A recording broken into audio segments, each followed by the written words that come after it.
नमस्कार साथियों, स्वागत है आपका हमारे YouTube चैनल में। आप छत्तीसगढ़ की किस जगह से हमारे समाचार सुन रहे हैं, कृपया कमेंट बॉक्स में लिखकर हमें ज़रूर बताएं। साथ ही हमारे चैनल को सब्सक्राइब करना ना भूलें। रायपुर से प्रस्तुत हैं छत्तीसगढ़ के प्रादेशिक समाचार। समाचारों के साथ मैं विपिन शुक्ला। पहले मुख्य समाचार। बीजापुर और दंतेवाड़ा जिलों में कल 33 माओवादियों ने किया आत्मसमर्पण। सुकमा जिले में कल माओवादियों और सुरक्षा बलों के बीच हुई मुठभेड़ में एक माओवादी मारा गया। मुख्यमंत्री ने नारायणपुर जिले के बासिंग कैंप पहुंचकर अबूझमाड़ में 3 दिन पहले हुए सफल ऑपरेशन में शामिल जवानों से मुलाकात की और मौसम विभाग के अनुसार दक्षिण पश्चिम मानसून के अगले 2 दिनों में केरल पहुंचने की संभावना। अब समाचार विस्तार से। बीजापुर जिले में कल 24 माओवादियों ने आत्मसमर्पण कर दिया। इन सभी माओवादियों पर कुल 87 लाख रुपए का इनाम घोषित था। आत्मसमर्पण करने वाले इन सभी माओवादियों पर फायरिंग, आईईडी ब्लास्ट, आगजनी जैसी विभिन्न घटनाओं में शामिल रहने का आरोप है। आत्मसमर्पण करने वाले सभी माओवादियों को राज्य शासन की पुनर्वास नीति के तहत 50-50 हजार रुपए की प्रोत्साहन राशि प्रदान की गई है। गौरतलब है कि इस वर्ष जिले में अब तक कुल 227 माओवादियों ने आत्मसमर्पण किया है। वहीं 237 माओवादियों को गिरफ्तार किया गया है। साथ ही 119 माओवादियों को अलग अलग मुठभेड़ में सुरक्षा बलों के जवानों ने मार गिराया है। वहीं दंतेवाड़ा जिले में भी कल 9 माओवादियों ने पुलिस के समक्ष आत्मसमर्पण किया। अतिरिक्त पुलिस अधीक्षक स्मृतिक राजनाला ने बताया कि इनमें से 4 माओवादियों पर 3.5 लाख रुपए का इनाम घोषित था। आत्मसमर्पित इन माओवादियों पर रोड खोदना, पेड़ काटना और नक्सली बैनर पोस्टर लगाने जैसी विभिन्न घटनाओं में शामिल रहने का आरोप है। सुकमा जिले में कल माओवादियों और सुरक्षा बलों के साथ हुई मुठभेड़ में एक माओवादी मारा गया। मिली जानकारी के अनुसार ये मुठभेड़ जिले के किस्टाराम इलाके में हुई। इस इलाके में माओवादियों की उपस्थिति की खुफिया सूचना पर सुकमा से district reserve guard DRG, special task force और केंद्रीय रिजर्व पुलिस बल सीआरपीएफ की कोबरा बटालियन की संयुक्त टीम रवाना की गई थी। बीती शाम से सुरक्षा बलों और माओवादियों के बीच रुक रुक कर गोलीबारी हो रही है। घटना स्थल की तलाशी के दौरान अभी तक एक माओवादी का शव बरामद किया गया है। मुठभेड़ स्थल और आसपास के क्षेत्र में सुरक्षा बलों द्वारा सघन तलाशी अभियान जारी है। मुख्यमंत्री विष्णुदेव साय ने कल नारायणपुर जिले के बासिंग कैंप पहुंचकर अबूझमाड़ में 3 दिन पहले हुए सफल ऑपरेशन में शामिल जवानों से मुलाकात की। मुख्यमंत्री और गृह मंत्री विजय शर्मा ने जवानों को तिलक लगाकर उनका हौसला बढ़ाया। इस मौके पर मुख्यमंत्री ने बासिंग सुरक्षा कैंप में आयोजित कार्यक्रम में सुरक्षा बलों को पेट्रोलिंग करने के लिए 50 मोटरसाइकिल के साथ रवाना किया। इस दौरान मुख्यमंत्री ने 1 करोड़ रुपए से अधिक के विकास कार्यों की घोषणा की। उन्होंने ग्राम मुरहा पदर में पुलिया निर्माण, बासिंग में खेल मैदान और बालक आश्रम के साथ ही शाला भवन की मरम्मत की स्वीकृति दी। साथ ही मुख्यमंत्री ने ग्राम मुरहा पदर और अहनार में नए आंगनवाड़ी भवन और बासिंग में हाट बाजार से बस्ती तक सीसी सड़क निर्माण के साथ ही ग्राम कुंदला, बासिंग और मुरहा पदर में नए घोटुल के लिए भी स्वीकृति प्रदान की। इससे पहले मुख्यमंत्री ने रायपुर के माना स्थित चौथी वाहिनी छत्तीसगढ़ सशस्त्र बल परिसर पहुंचकर बीजापुर जिले के उसूर क्षेत्र में नक्सल ऑपरेशन के दौरान शहीद हुए कोबरा बटालियन के जवान सोलंकी मेहुल भाई नंदलाल को श्रद्धांजलि अर्पित की।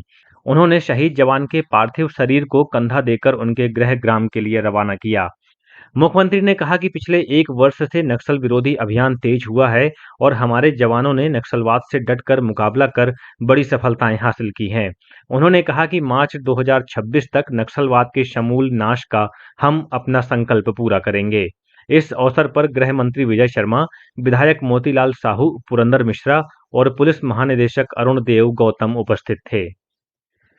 मुख्यमंत्री विष्णुदेव साय ने कहा है कि जनहितकारी शासकीय योजनाओं को बेहतर तरीके से अमली जामा पहनाने वाले जिलों को पुरस्कृत किया जाएगा।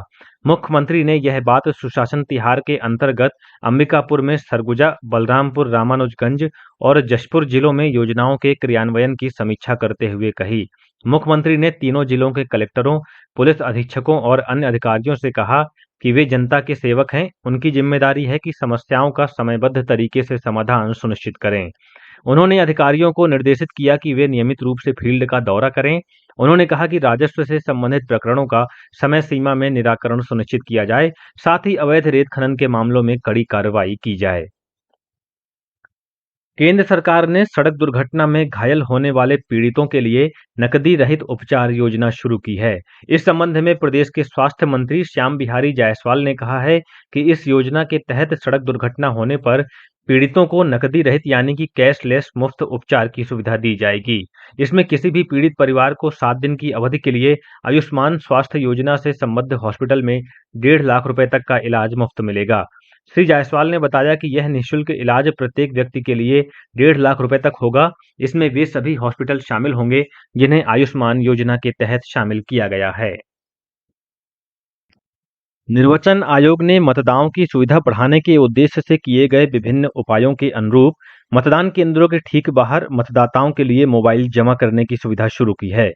चुनाव निकाय द्वारा जारी बयान के अनुसार मतदान केंद्र के 100 मीटर के भीतर केवल स्विच ऑफ मोड में मोबाइल फोन रखने की अनुमति होगी। बयान में कहा गया है कि मतदाताओं को अपने मोबाइल फोन जमा करने के लिए मतदान केंद्र के प्रवेश द्वार के पास पिजन होल बॉक्स या जूट बैग मौजूद होने चाहिए। केंद्रीय गृह मंत्री अमित शाह ने कल नई दिल्ली में सीमा सुरक्षा बल बीएसएफ के 26 कर्मियों को वीरता के लिए पुलिस पदक से सम्मानित किया। बीएसएफ अलंकरण समारोह और रुस्तम जी स्मृति व्याख्यान समारोह को संबोधित करते हुए श्री शाह ने कहा कि ऑपरेशन सिंदूर में बीएसएफ और सेना ने दुनिया के सामने बहादुरी का अद्वितीय उदाहरण पेश किया है। उन्होंने कहा कि 1971 के युद्ध में बीएसएफ कर्मियों की बहादुरी और योगदान को देश कभी नहीं भूलेगा और न ही बांग्लादेश को इसे कभी भूलना चाहिए। बीएसएफ के गठन में अहम भूमिका निभाने वाले के एफ रुस्तम जी के योगदान को याद करते हुए श्री शाह ने कहा कि 1965 के युद्ध के बाद एक ऐसे बल की जरूरत महसूस की गई जो शांति काल में भी सीमाओं की सुरक्षा कर सके, जिसके चलते बीएसएफ की स्थापना हुई और रुस्तम जी इसके पहले महानिदेशक बने। पाकिस्तान के खिलाफ चलाए गए ऑपरेशन सिंदूर और भारतीय सेना के सम्मान में इन दिनों तिरंगा यात्रा निकाली जा रही है। इसी कड़ी में कल माना मंडल और सदर बाजार मंडल में तिरंगा यात्रा का आयोजन किया गया। माना मंडल में वन मंत्री केदार कश्यप और विधायक मोतीलाल साहू के साथ ही भाजपा जिलाध्यक्ष रमेश सिंह ठाकुर और अन्य कार्यकर्ता पदाधिकारी शामिल हुए। वहीं सदर बाजार मंडल की तिरंगा यात्रा में विधायक सुनील सोनी सहित व्यापार प्रकोष्ठ के पदाधिकारी और भाजपा कार्यकर्ता शामिल हुए। वहीं राष्ट्रीय स्वाभिमान मंच रायपुर द्वारा आज 24 मई को नगर घड़ी चौक से शाम 5 बजे तिरंगा यात्रा निकाली जाएगी। ये तिरंगा यात्रा विभिन्न मार्गों से होते हुए नगर निगम मुख्यालय के सामने स्थित उद्यान पहुंचेगी, जहां सभा का आयोजन किया जाएगा। पिछले 2 वर्षों में अग्निपथ योजना के तहत भर्ती किए गए लगभग 3,000 अग्निवीरों ने ऑपरेशन सिंदूर में आगे बढ़कर नेतृत्व किया। अग्निवीरों में से अधिकतर 20 साल के युवा थे, जिन्होंने पाकिस्तान के मिसाइल और ड्रोन हमलों से भारत के सैन्य प्रतिष्ठानों की रक्षा की। इस योजना के अंतर्गत भर्ती किए गए युवाओं ने 4 दिन की सैन्य जवाबी कार्रवाई के दौरान आतंकवाद के गढ़ पाकिस्तान को मुंहतोड़ जवाब दिया। वायु रक्षा इकाई में लगभग 200 अग्निवीर मौजूद थे। पाकिस्तान के खिलाफ जवाबी कार्रवाई में भारत के लिए तुरुप का पत्ता साबित हुआ आकाश तीर दृढ़ अग्निवीरों की सहायता से संचालित किया गया। अग्निवीर सैनिकों ने पश्चिमी मोर्चे पर तैनात वायु रक्षा इकाई में भी धैर्य और दृढ़ संकल्प दिखाया। इसमें gunner, operator fire control, operator radio और बंदूक और मिसाइलें लगी हुई भारी भरकम वाहनों के चालक शामिल थे। रडार और आकाश तीर नोट्स को संचालित करने के अलावा युवा अग्निवीरों ने पिकोरा, शिल्का, ओएसए, एके, स्ट्रेला और तुंगुस्का मिसाइलों के साथ साथ मध्यम दूरी की सतह से हवा में मार करने वाली मिसाइल प्रणाली का संचालन किया। उन्होंने संचार नेटवर्क के संचालन और आकाश सहित मिसाइलों के परिवहन और फायरिंग के लिए इस्तेमाल किए जाने वाले वाहनों को चलाने में भी महत्वपूर्ण भूमिका निभाई। और अब पेश है मौसम का हाल। मौसम विभाग के अनुसार दक्षिण पश्चिम मानसून के अगले 2 दिनों में केरल पहुंचने की संभावना है। इस बीच रायपुर स्थित मौसम विभाग के विज्ञानी एचपी चंद्रा ने बताया है कि प्रदेश में बंगाल की खाड़ी से प्रचुर मात्रा में नमी का आगमन हो रहा है।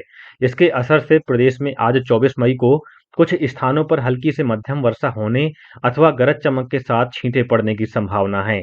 वहीं 1-2 स्थानों पर गरज चमक के साथ अंधड़ चलने और आकाशीय बिजली गिरने की भी चेतावनी दी गई है। और अब कुछ अन्य समाचार संक्षेप में।